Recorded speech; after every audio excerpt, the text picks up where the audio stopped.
Amén.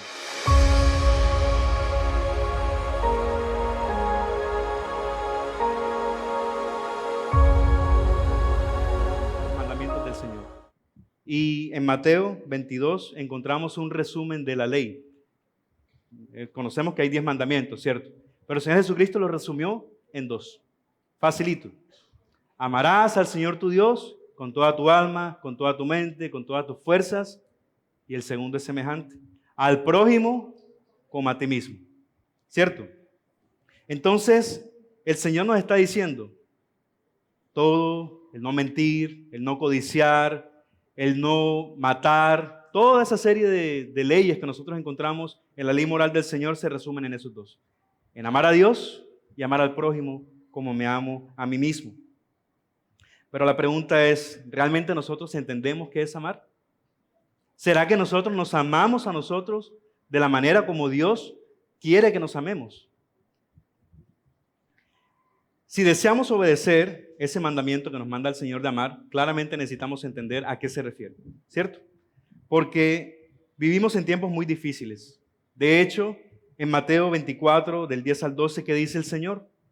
Muchos se apartarán de la fe entonces y se traicionarán unos a otros y unos a otros se odiarán. Se levantarán muchos falsos profetas y a muchos se engañarán. Y debido al aumento de la iniquidad, el amor de muchos se enfriará. Podemos decir que estamos viviendo claramente en los últimos de los últimos días. Entonces es un desafío entender qué es el amor y vivir ese amor que el Señor nos manda a tener, ¿cierto? Porque claramente es algo que va menguando cada vez más, incluso en medio de la iglesia, tristemente. Entonces, de ahí la importancia de hoy recordar qué es amar y qué es amar como Cristo nos amó, que es lo que la palabra nos habla en el día de hoy. Y al respecto, si pensamos en ese amor de Dios, tal vez nos viene a la mente 1 de Juan 4:8, que dice, el que no ama no conoce a Dios porque Dios es amor, ¿cierto? Entonces, si nos preguntan qué es amor, Dios es amor, es lo primero que tal vez se nos ocurre decir, pero eso no es una definición de amor, porque si yo defino el amor como que Dios es amor, depende de que yo conozca a ese Dios que es el amor. Y nosotros no conocemos a Dios perfectamente. Si hay una característica que tiene Dios es que es incomprensible. Entonces no vamos a comprender al Dios completamente como Él es y por ende no vamos a definir el amor a partir de lo que Dios es, ¿cierto? O por lo menos no completamente. Y en ese sentido, cada uno tendrá una percepción de Dios un poco distinta. Y si yo defino entonces el amor de esa manera, como que Dios es amor, entonces Dios es amor a la manera como yo veo a Dios. Entonces el amor tendría infinidad de definiciones y no es así. Entonces vamos a ir un poco más allá y damos gracias al Señor, de hecho, porque si pensamos en eso, asociamos el amor con el concepto de Dios por las clases de los atributos de Dios. Porque verdaderamente el Señor a través de estas clases nos está edificando y nos está permitiendo conocerlo mejor a Él. Y conocer a Dios nos lleva también a entender mejor cómo es su amor y a practicar realmente ese amor que Él nos refleja. Pero, ¿cómo amamos? ¿Cómo podemos reflejar ese amor que viene del Señor? Nuestra definición de amor para poderlo practicarlo no se basará simplemente entonces en decir que Dios es amor. Vamos a ir un poco más allá, a ser un poco más específicos. ¿Qué significa ese amor? ¿Qué tiene Dios en su esencia que nos hace ver que Él es amor realmente? Y quizás entonces nuestra mente nos lleva, si somos estudiosos de la Biblia, un capítulo que habla mucho del amor. ¿Sí saben cuál es? 1 Corintios capítulo 13, ¿cierto? Y pensamos entonces en lo que dice ahí, pero allí tampoco se define qué es amor. Ahí nos dice qué hace el amor. El amor es paciente, es bondadoso, no es jactancioso, no busca lo suyo, no es arrogante. Pero eso no es una definición de amor, son características que tiene ese amor. Y es importante recordarlas, claro, porque el amor de Dios se va enmarcado en cada una de esas características que tenemos ahí en 1 Corintios 13, pero no es una definición. Por el título, como ya ustedes saben, vamos a hablar del amor según Cristo. No vamos a hablar del Sagrado Corazón de Jesús, no se preocupen. Vamos a hablar del amor según Cristo y para ellos vamos a referirnos a algo más específico que lo que dice 1 de Juan 4:8. Y es lo que está un poquito más atrás. Podemos ir a la palabra de Dios en la primera epístola del apóstol Juan, capítulo 3, versículos del 16 al 18. Este va a ser nuestro pasaje en el cual vamos a estudiar el día de hoy. Dice la palabra del Señor: en esto conocemos el amor, en que Él puso su vida por nosotros. También nosotros debemos poner nuestras vidas por los hermanos. Pero el que tiene bienes de este mundo y ve a su hermano en necesidad y cierra su corazón contra él, ¿cómo puede morar el amor de Dios en él? Hijos, no amemos de palabra ni de lengua, sino de hecho y en verdad, dice la palabra del Señor. Y vamos a estudiar este pasaje pensando en este argumento. El argumento que les quiero proponer es que el amor en el creyente, como el de Cristo, no solo es compasivo, es misericordioso y nos impulsa a obrar por el bien del ser amado. Y vamos a estudiar esto en 3 puntos. El primero, ¿cómo es el amor modelado en Cristo? Versículo 16. El amor fingido, versículo 17. Y el verdadero amor manifestado en el versículo 18. Dios providencialmente hoy nos permitió en la mañana estudiar en la escuela dominical de la misericordia y la gracia del Señor. Y como decía nuestro hermano Jeffer, la misericordia y la gracia del Señor son una manifestación de su amor. Y vamos a entender un poco mejor, con la ayuda del Espíritu Santo, qué es ese amor. Oremos para comenzar. Bendito Dios, gracias te damos, Señor, por tu palabra. Gracias, Señor, porque a través de ella, Dios, tú nos guías en el poder de tu Santo Espíritu. Yo te pido, Señor, que sea tu Santo Espíritu, Señor, obrando en medio de los corazones de mis hermanos y en el mío propio, Señor, para que tu palabra, Señor, viva y eficaz, más cortante que espada de doble filo, Señor, penetre en nuestros corazones y nos confronte, Señor, en el poder de tu Santo Espíritu de justicia, de pecado, Señor. Y nos permita, Señor, también arrepentirnos, Señor, si hemos pecado y poder amar, Señor, de tal manera como tú nos has amado. Para gloria de tu santo nombre, te lo pedimos, Dios Santo. Amén.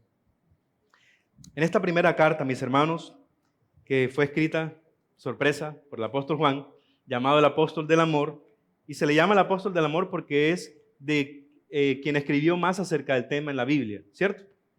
Y él se dirige a unos cristianos que se encontraban en la iglesia primitiva en Asia, que probablemente, como toda la iglesia primitiva, estaban siendo perseguidos y enfrentando muchas dificultades tangibles.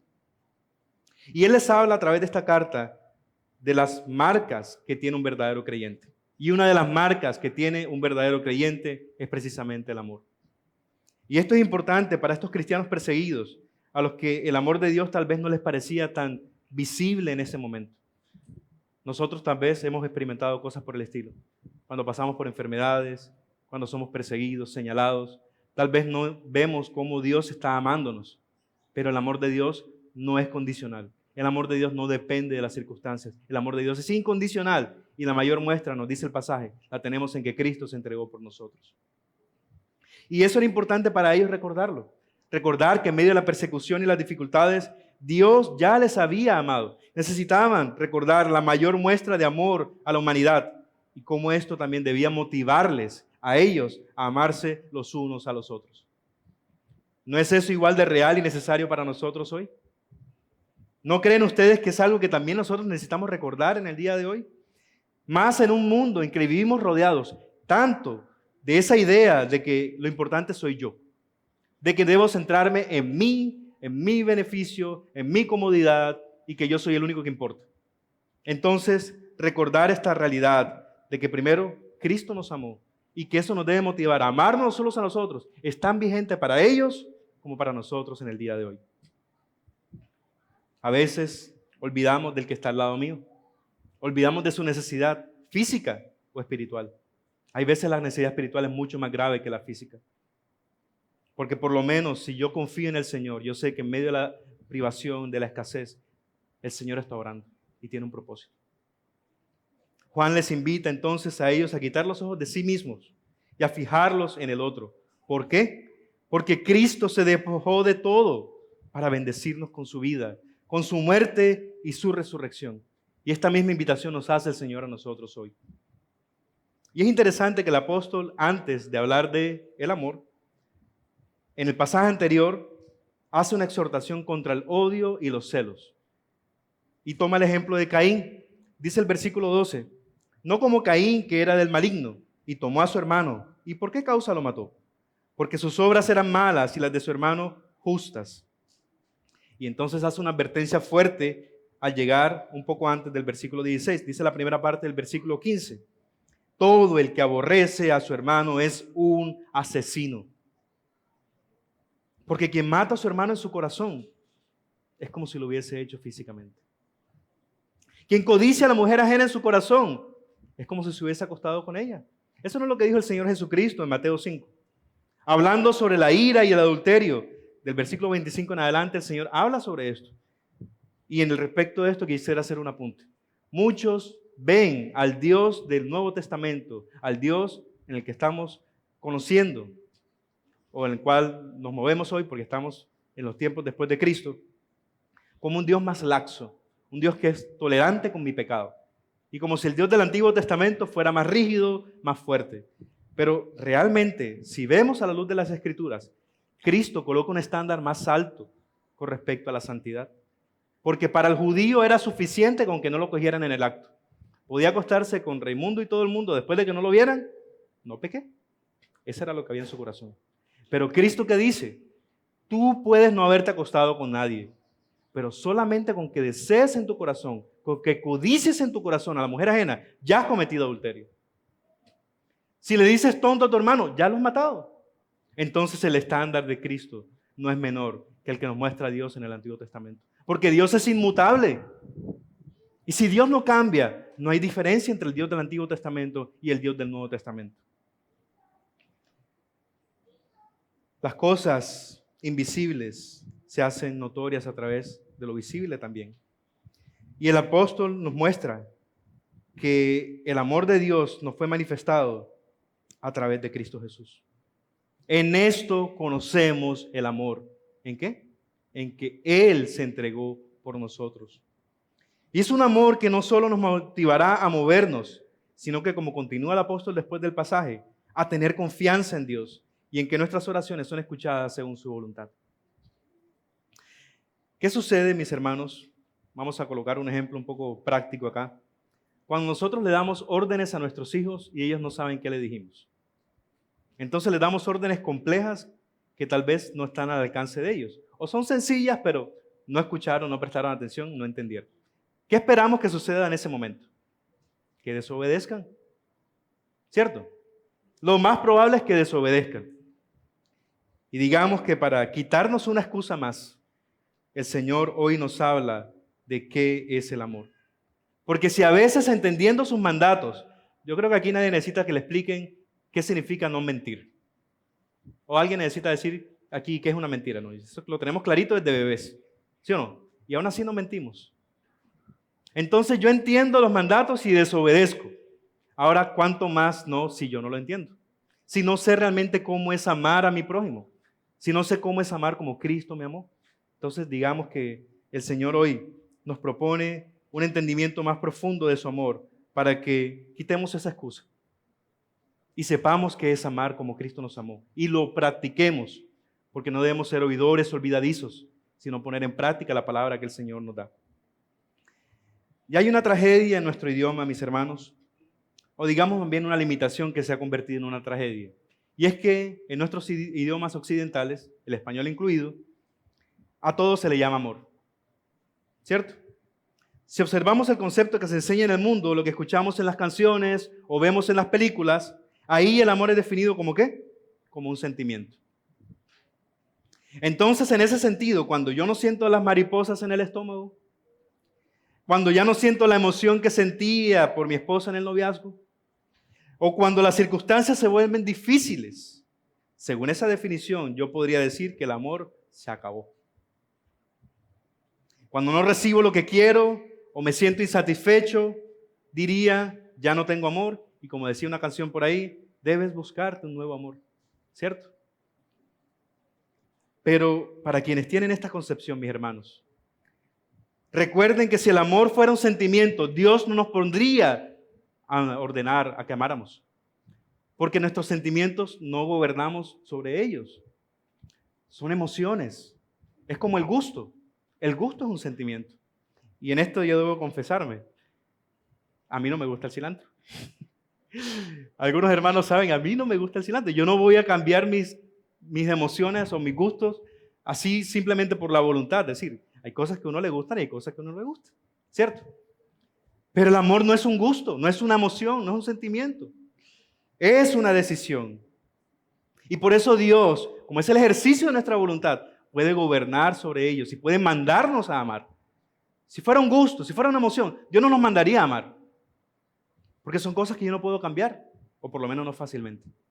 Pero cuando está en mi voluntad hacerlo, independientemente de mis emociones, independientemente de cómo me sienta yo, entonces Dios sí nos puede ordenar sobre eso. El gusto es un sentimiento, pero el amor no lo es.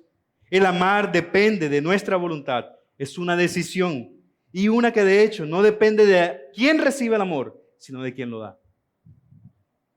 Respecto al amor de Cristo, ¿tú crees que tú eras merecedor del amor de Dios?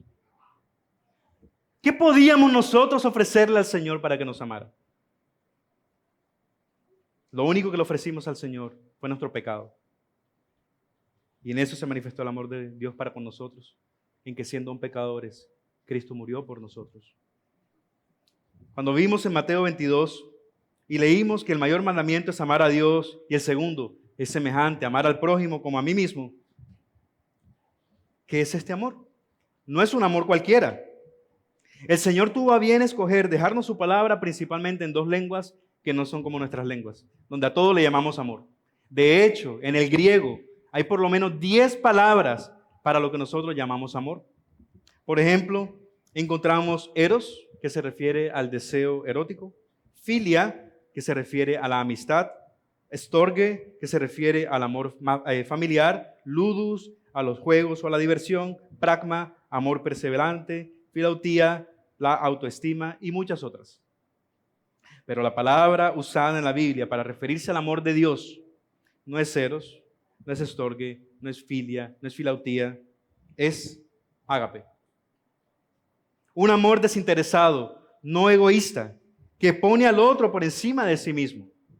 Este es el amor que debemos conocer, definir y practicar. Oímos, ámense unos a otros. Hay que amar al vecino, hay que amar al colega, a la familia, a Dios, hasta al enemigo, amar al prójimo en general. Pero nuevamente nosotros no queremos ortodoxia, queremos ortopraxis. Que un entendimiento correcto de las Escrituras nos lleven a una vida piadosa que glorifiquen al Señor. Entonces, buscando ese entendimiento, debemos también entonces nosotros enseñarnos qué es amar con el amor ágape que la Biblia usa como el verdadero amor. Porque si no, vamos a quedar sin herramientas para poderlo practicar fielmente. Sin duda, si en la iglesia y en nuestros hogares nosotros no enseñamos qué es el amor, estamos abriendo un espacio donde el mundo sí lo va a hacer. ¿Y qué muestra el mundo que es amor? A nuestros hijos y a nuestros hermanos. Para el mundo el amor se equipara a sexualidad, ¿cierto?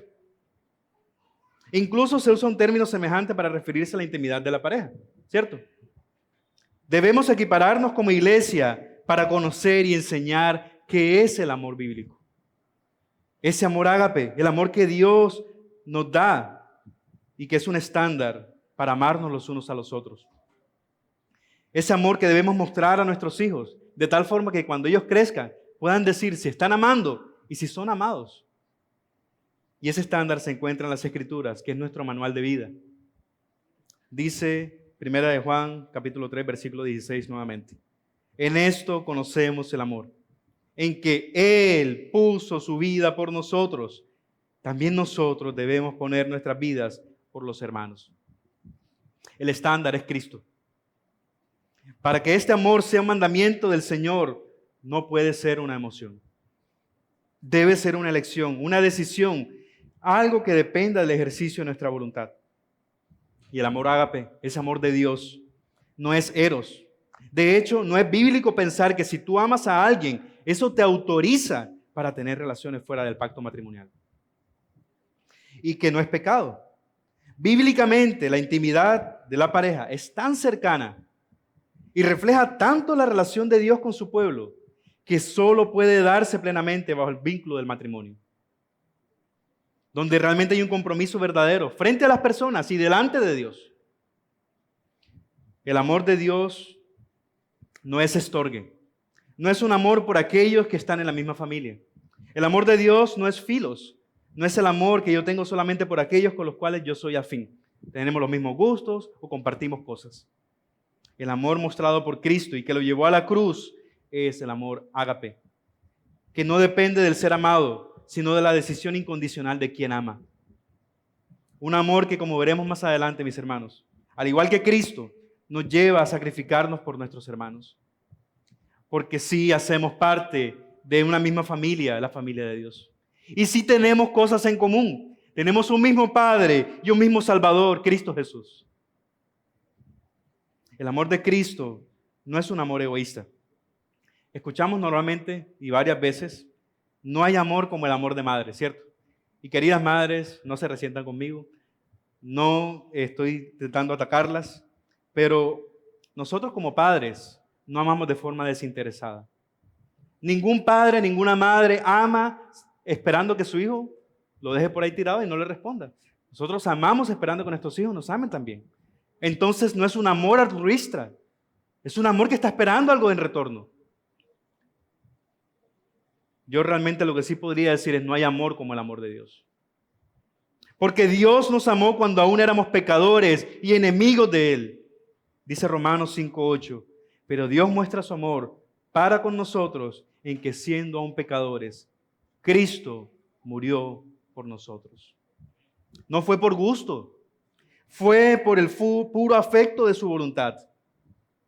Como aprendíamos esta mañana, estábamos hablando de diferentes términos, ¿no? Misericordia, compasión, gracia. La compasión mira la necesidad y se compunge, pero no hace nada. Me duele, ay, pobrecito ese hermano, el Señor que está allá afuera tirado en el piso, pobrecito. La misericordia hace que el dolor pase por su corazón y se mueve a misericordia, tendiendo la mano por alguien que lo necesita, pero no necesariamente y precisamente alguien con quien yo no tengo algo en contra, sino alguien que me haya hecho un daño, ¿cierto? Pero la gracia es tener misericordia con aquel que te hizo daño, con tu enemigo, y eso hizo el Señor. Él se compadeció de nosotros porque se acuerda de que somos polvo. Vio nuestra miseria y se hizo hombre como nosotros. Se sujetó a padecimientos como nosotros cuando aún éramos sus enemigos. Lo clavamos en la cruz donde Él derramó su sangre para limpiarnos de nuestra maldad y hacernos hijos de Dios si en Él creemos. ¿Y cómo debemos responder a ese evangelio? Si Dios hizo tan grande amor, obra de amor por mí, ¿qué me impulsa a Él a hacer? A hacer lo mismo. Ser imitadores de mí como soy yo de Cristo, dijo Pablo. Cristo, quien vino al mundo, no para ser servido, sino para servir. Cristo, quien no se aferró a ser Dios para entregarse por nosotros. Cristo, de quien dice el versículo 6 en Romanos 5, porque mientras aún éramos débiles, a su tiempo Cristo murió por los impíos. Porque difícilmente habrá alguien que muera por un justo, aunque tal vez alguno se atreva a morir por el bueno. Mas Él no murió por el bueno. Él murió por nosotros que éramos pecadores. Dice el versículo 8, pero Dios demuestra su amor para con nosotros, en que siendo aún pecadores, Cristo murió por nosotros. Él se entregó por nosotros, quienes lo clavamos en la cruz, porque tú y yo, hermano, hicimos parte de la crucifixión de Jesús. Nosotros somos responsables que Cristo haya muerto en la cruz también, porque Él se entregó ahí por nuestros pecados. Aun si una sola persona hubiese pecado, si solamente hubiera sido Adán, aún por ese solo, Cristo hubiese venido y hubiese pagado también. Entonces nosotros debemos confesar con nuestros labios que Cristo pagó en la cruz por mis pecados, porque es una obra individual de Cristo sobre cada uno de nosotros. Porque aunque nosotros cometemos muchos pecados, donde abundó el pecado, sobreabundó la gracia. ¿Qué más muestra de amor necesitaban los lectores de la carta? Esos hermanos a los cuales escribió Juan. ¿Y qué más muestra de amor necesitamos nosotros? El sacrificio de Cristo debe motivarnos no solamente a hablar, sino a que nosotros ofrezcamos de nuestros bienes, nuestra vida, tiempo, capacidades para ayudar a nuestros hermanos según las necesidades que ellos tengan, a servirles con excelencia. No puedo imitar a Cristo y quedarme quieto. ¿O es que Cristo vivió una vida así? Llegó al mundo y se quedó encerrado allá en su casa sentado viendo televisión. No, ¿verdad? Constantemente estuvo moviéndose de aquí para allá, sirviéndole a sus discípulos y sirviéndonos a nosotros con su palabra. Y esto nos lleva entonces al segundo punto, el amor fingido. Dice el versículo 17, pero el que tiene bienes de este mundo y ve a su hermano en necesidad y cierra su corazón contra él, ¿cómo puede morar el amor de Dios en él?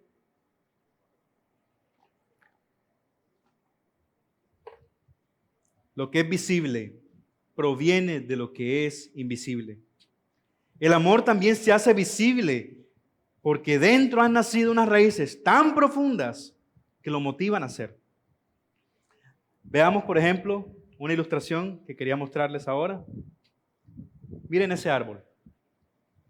Cuando vemos un árbol frondoso y fructífero, ¿qué pensamos? Inmediatamente las raíces de ese árbol deben ser profundas y enormes para sustentar ese árbol grande. Y no las vemos, porque vemos el árbol y vemos su fruto, pero no vemos las raíces que están cimentadas.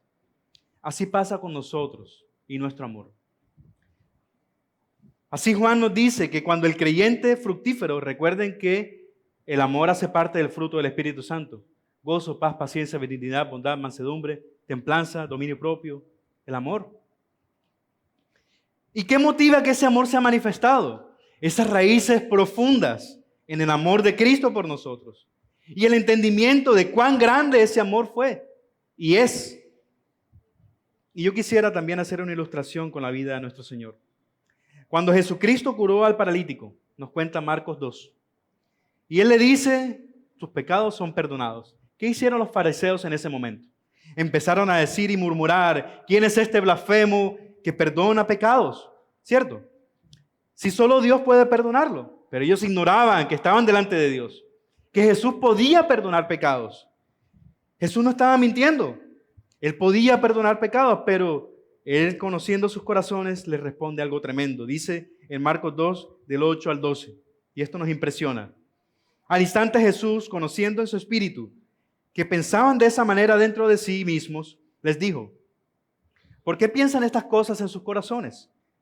¿Qué es más fácil?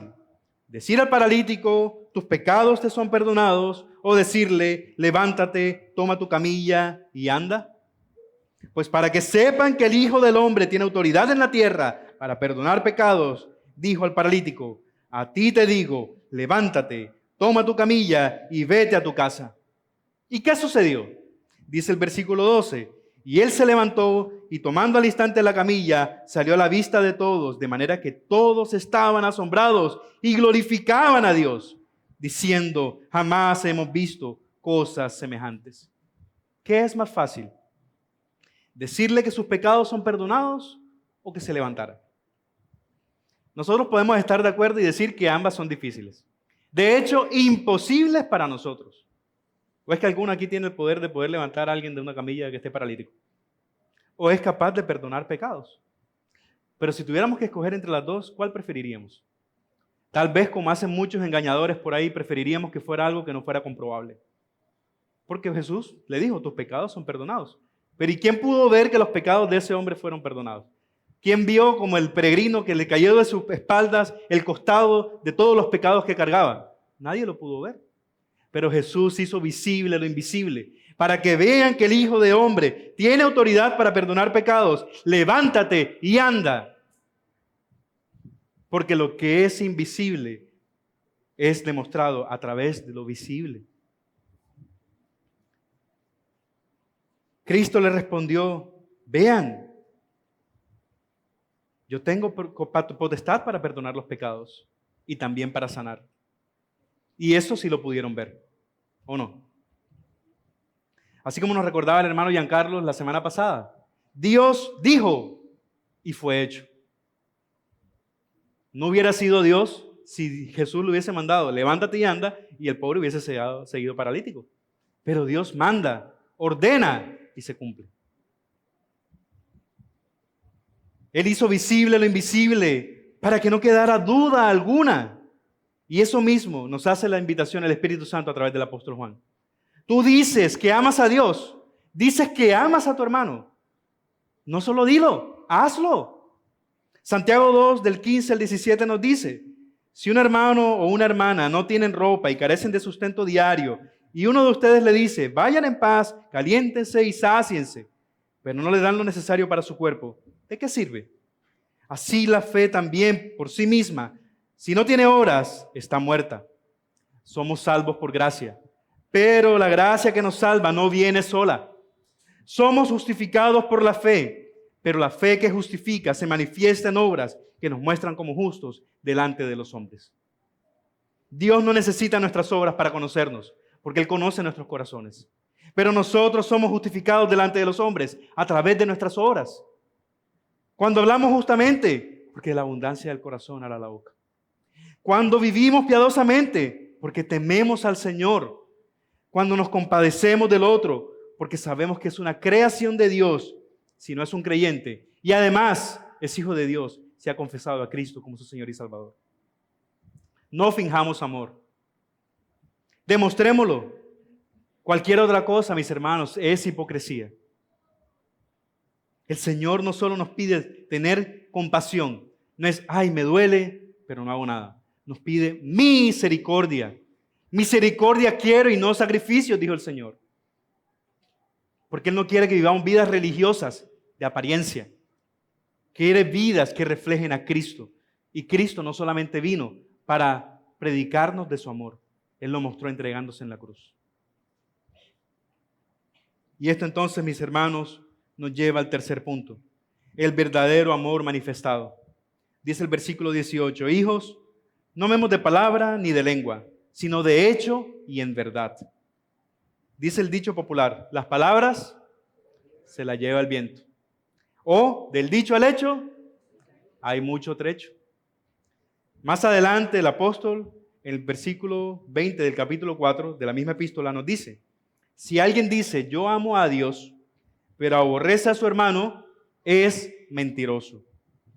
Porque el que no ama a su hermano, a quien ha visto, no puede amar a Dios a quien no ha visto. Y es que la idea es clara. No podemos decir que amamos a Dios porque hacemos algo así como la comparación de ahorita, algo invisible. Yo amo a Dios, sí, yo en mi casa yo leo la Biblia y yo guardo todas las disciplinas espirituales, pero no le demuestro su amor a mi prójimo. Estamos mintiendo. Eso es lo que está diciendo el apóstol. Porque yo no puedo decir que yo amo a Dios y yo desprecio a mi hermano. No digas que amas a Dios y que no amas a aquellos por quienes Dios se entregó en la cruz. Amar a Dios y al prójimo son mandamientos equiparables. Eso dice Mateo 22. ¿Cierto, niños? Amarás a Dios con toda tu alma, con toda tu fuerza, con toda tu mente. Y el segundo es semejante. Amarás al prójimo como a ti mismo.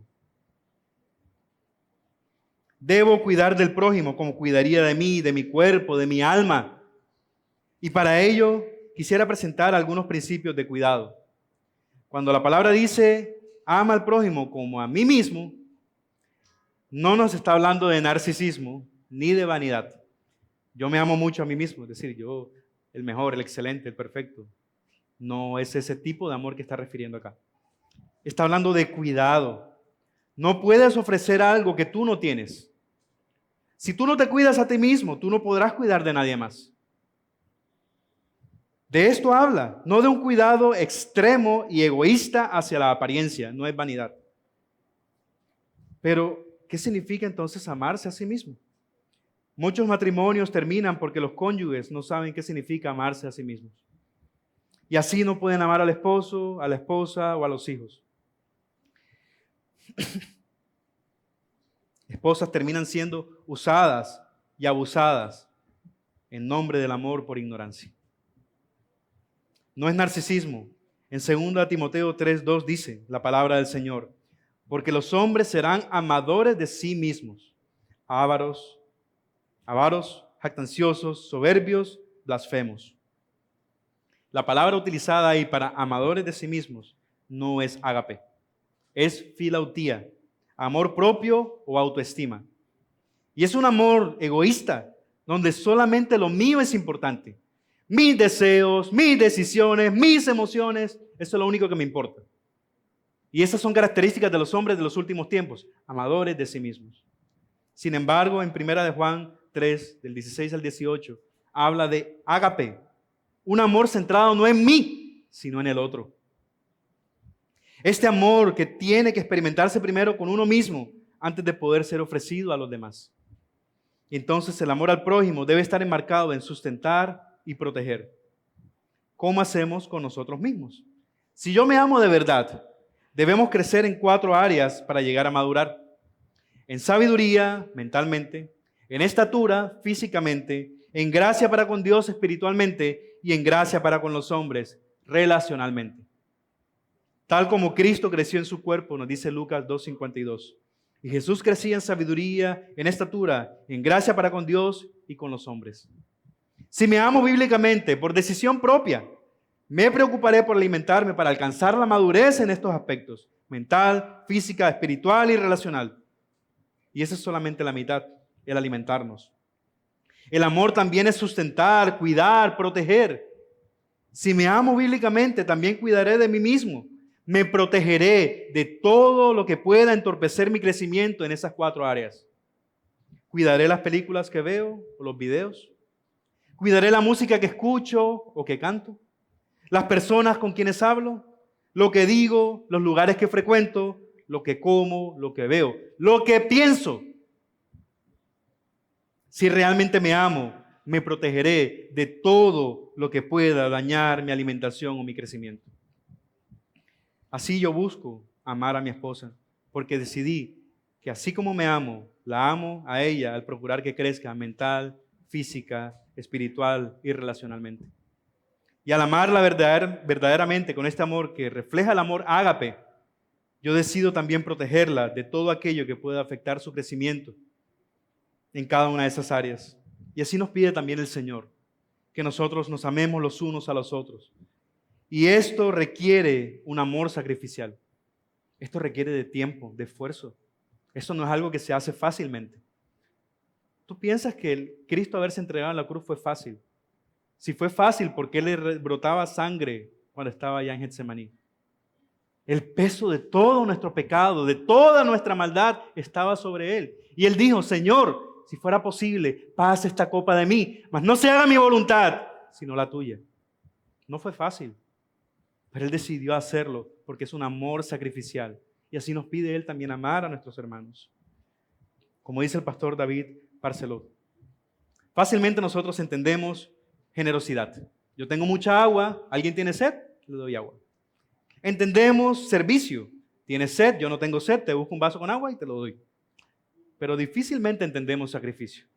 Y un ejemplo sería que yo tengo sed, el otro también, solamente hay un vaso y yo decido dárselo. Eso es sacrificio. Negarme a mí por el bien del otro. Nosotros no vamos a morir en la cruz como Cristo. Pero dar mi tiempo, bienes y talentos para bendecir a otros es imitar a Cristo Jesús, nuestro Salvador. Eso hizo Cristo. No solo no se aferró a ser Dios, también se negó a sí mismo como hombre. Él no procuró lo que nosotros como hombres buscamos para nuestra realización personal o comodidad. Él invirtió su vida en sus discípulos, le lavó los pies y murió en la cruz por sus pecados. Y esto no es un estándar alcanzable. Para nosotros es imposible llegar a lo que Cristo hizo. Pero esa debe ser nuestra meta. Hacia allá debemos apuntar.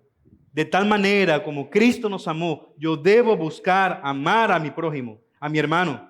Y debemos caminar cada día en esa dirección para gloria de su nombre. Debemos procurar dar los nutrientes que faciliten el crecimiento integral y permitan la madurez mental, física, espiritual y relacional de nuestro prójimo, en lo que nos corresponde, aunque eso nos cueste. Amar es proteger, amar es proveer. Por eso si me amo, me alimentaré de la palabra y en lo bueno que pueda aprender, eso aprenderé. Me alimentaré lo mejor posible y trataré a los demás de tal forma que Cristo pueda ser visto a través de mí. Me protegeré de todo lo que impida ese crecimiento hasta llegar a la madurez.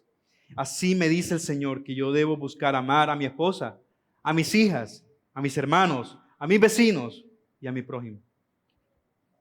Hermano, hermana, tú no puedes amar como Dios ama si tú no te amas primero. Si no provees y te proteges para ti mismo, no puedes ofrecer eso a nadie. Si no creces espiritualmente, ¿cómo ofrecerás alimento para otro? No puedes. De lo que tengo te doy, dijo Pedro. Pero no son solo palabras, son acciones que respaldan esas palabras, porque mis palabras hablan, pero mis acciones gritan. Y esto no es poca cosa. Hacerlo, dijo el Espíritu Santo a través del apóstol Juan, muestra si eres de Dios o no. Él dijo, el que no ama no es de Dios. Quien ve al necesitado y no le extiende su mano, no es de Dios, como el rico hizo con Lázaro. Quien es movido a misericordia es de Dios, como la viuda que Dios utilizó para sustentar al profeta Eliseo. Quisiera concluir con algunas aplicaciones también, mis hermanos. Nuestras diferencias con cualquier hermano no deberían llevarnos a no relacionarnos, porque lo que nos une es mayor que cualquier punto que nos divida. Cualquier diferencia que yo pueda tener con mi hermano no es mayor que aquello que nos une, que es Cristo Jesús. Si el Señor nos manda a amar a nuestros enemigos, ¿cuánto más no debería yo amar a mi hermano y a mi hermana? Si no lo siento, porque es cierto, hay personas difíciles de amar, como decía nuestro hermano, que quisiéramos matarlas. Dios nos guarde de eso, ¿cierto? Está bien, porque el Señor no nos manda a que gustemos de nuestro hermano. Nos manda a que amemos a nuestro hermano. No es gusto, es amor. Y el amor se cultiva intencionalmente, orando los unos por los otros, involucrándonos por el bien de sus vidas y de sus almas. Todos éramos difíciles de amar. ¿Alguno de aquí se cree merecedor del amor de Dios? Ninguno. Pero lo que es imposible para los hombres es posible para Dios. Lo máximo que puede hacer el hombre sin Dios, el incrédulo, es amar a los que son como él, con los que tiene afinidad. Que les gusta jugar fútbol, que le dan al mismo equipo, que trabajan en el mismo lugar, que le gusta tomar cerveza como él. ¿Cierto? Eso hace el hombre incrédulo. Lo máximo que puede hacer es sentir amor filos o estorgue por sus amigos o su familia. Pero Cristo nos capacita en su Santo Espíritu a amar como Él nos ama con el amor ágape. El amor nos lleva a confiar en Dios y a orar en fe. El sacrificio de Cristo en la cruz es la mayor muestra de amor. Y si Dios no nos dio a Cristo, ¿creen que no tendrá cuidado de sus hijos en aspectos menores? Nuestras necesidades físicas y espirituales. Dice Romanos 8, versículo 32. El que no negó ni a su propio Hijo, sino que lo entregó por todos nosotros, ¿cómo no nos dará también, junto con Él, todas las cosas? Por eso más adelante en el pasaje dice Juan, en el capítulo 3, versículos del 21 y 22. Amados, si nuestro corazón no nos condena, confianza tenemos delante de Dios. Y todo lo que pidamos lo recibimos de Él, porque guardamos sus mandamientos y hacemos las cosas que son agradables delante de Él. El amor de Dios no solamente nos guarda, nos protege, sino que nos da confianza en medio de nuestras vidas difíciles. El amor de Dios también nos hace sus amigos, ya no sus enemigos. Dice Juan 15, del 12 al 15, y este es mi mandamiento, que se amen los unos a los otros, así como yo los he amado. Nadie tiene un amor mayor que este, que uno dé su vida por sus amigos. Ustedes son mis amigos si hacen lo que yo les he mandado. Ya no los llamo siervos, porque el siervo no sabe lo que hace su Señor, pero los he llamado amigos, porque les he dado a conocer todo lo que he oído de mi Padre. El amor de Cristo se entregó cuando éramos sus enemigos y ahora nos hizo sus amigos. Un privilegio que en el Antiguo Testamento solamente fue dicho de Abraham. Qué privilegio ser llamados amigos de Dios. Qué privilegio poderle conocer y en el poder de su Santo Espíritu obedecerle. Porque si somos sus amigos, obedeceremos sus mandamientos. El amor invisible del corazón se hace visible en la acción. Nuestras raíces están en el amor de Cristo por nosotros y el entendimiento de cuán grande amor ese es. Y esto debe motivarnos no solamente a pronunciar palabras que se lleve el viento, sino a que ofrezcamos de nuestros bienes, vida, tiempo, capacidades para ayudar a nuestros hermanos según sus necesidades. Porque al final, Dios no nos está pidiendo hacer algo que antes Él ya no hizo por nosotros. Y este patrón lo vemos a lo largo de las Escrituras. Antes del mandato que Dios nos da, Él nos muestra qué hizo Él que lo sustenta. Si nos manda amar es porque Él ya nos amó. Si nos manda a servir es porque Él nos ha servido. Si nos manda a sacrificar de nuestro tiempo y comodidad por otros, es porque Él lo hizo y lo hizo hasta la muerte y muerte de cruz. Y es entender que nuestras vidas muestran la gloria de Dios cuando nos negamos a nosotros mismos y tomamos la cruz de Cristo. El hacerle aseo a esta casa para que ustedes puedan llegar aquí y encontrar las cosas limpias. El recoger las sillas, amor por nuestros hermanos los mujeres. Orar por las peticiones que nos comparten. Visitar a los enfermos. Ayudar al necesitado. Dar chance en el carro. O colaborar con quien me da el chance también. Eso es tener amor por el hermano. Porque más bienaventurado es dar que recibir. Necesitamos sabiduría para ayudar a madurar a mi hermano también. En ocasiones, mis hermanos, el ayudar a que mi hermano madure, el amarlo, es negarle algunas cosas. Así hace el Señor con nosotros. Dios no nos da todo lo que queremos, aunque ciertamente podemos decir que nos consiente. Hay muchas veces que nosotros tenemos algún anhelo y el Señor nos lo concede. Pero esa no es la regla. El Señor nos da lo que nosotros necesitamos, no lo que queremos. Y en ocasiones lo que necesita mi hermano es que yo estorbe su pecado, que lo exhorte, que le muestre que no está caminando realmente como el Señor manda. Y por eso la exhortación es una muestra de amor. Extendemos la mano al necesitado físicamente, pero exhortamos en la misma medida al indisciplinado. Porque esto glorifica al Señor. Y esto nos hace a ambos más como Cristo, quien fue compasivo con la viuda, con la mujer adúltera, con el ciego y tantos otros. Les dijo: tus pecados son perdonados, pero también les dijo: ve y no peques más. Le dijo a los fariseos también: ustedes son sepulcros emblanquecidos, que se ven muy bonitos por fuera, pero por dentro están llenos de podredumbre. Cristo es misericordioso, pero también es justo. No se regocija en nuestro pecado y nosotros tampoco debemos hacerlo. Es difícil tener que ver nuestro pecado y arrepentirnos. Y lo es más, señalarlo a otro con justa conciencia, con limpia conciencia. Porque en esto que juzgas a otro te condenas a ti mismo, dice la palabra. Pero esto no es un llamado a no juzgar. No es un llamado a aceptar el pecado de mi hermano. Es un llamado a yo vivir de forma santa, de tal forma que yo pueda indicar al otro también cómo es vivir santamente. Porque si no, entonces estamos haciendo como el burro diciéndole al cerdo orejón. Viendo la astilla que está en el ojo del otro, pero no veo la viga que está en el mío. ¿Qué debo hacer? Quitar mi pecado y poder en santidad mostrarle a mi pecado, al hermano que también está en pecado y que se santifique también. Es una doble responsabilidad el exhortar. Vivir de tal forma que lo que señalo no lo esté haciendo yo primero. Y si es así, arrepentirme primero para llevar al hermano o a la hermana también al arrepentimiento y que ambos podamos vivir para la gloria de Dios. Cristo al final, mis hermanos, no murió para darnos lo que nosotros queríamos. Porque de hecho el hombre sin Dios no busca a Dios. No quiere estar cerca de Dios.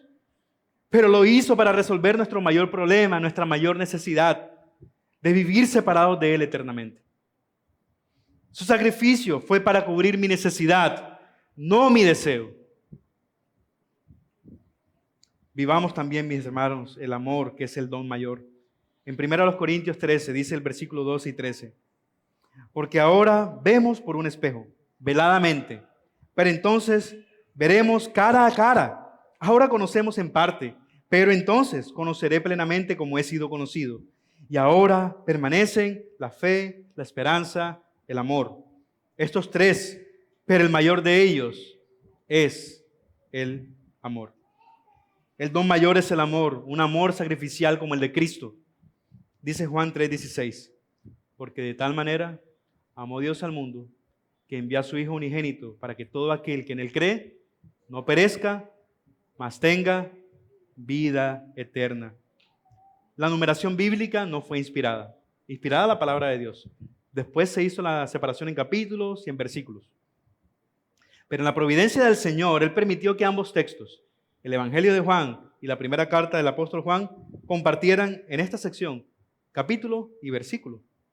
En el Evangelio encontramos el indicativo, lo que hizo Cristo. Se entregó por nosotros. La razón para amar a Dios, quien nos amó primero. Y en primera de Juan 3:16 encontramos el imperativo, la orden. Como Dios te amó primero y se entregó por ti, amen como Cristo los amó. Sacrificialmente, sea que esto signifique dar más de lo que estás dando, o en sabiduría, dar menos, procurando que tu hermano crezca y madure físicamente, mentalmente, espiritualmente, relacionalmente. Y esto permite el crecimiento tanto de ti como de tu hermano, de tu prójimo. Porque lo invisible, nuestra pasión por Cristo, se manifiesta visiblemente en el amor por su iglesia, por su novia. Si has confiado en Cristo, ama a tu hermano.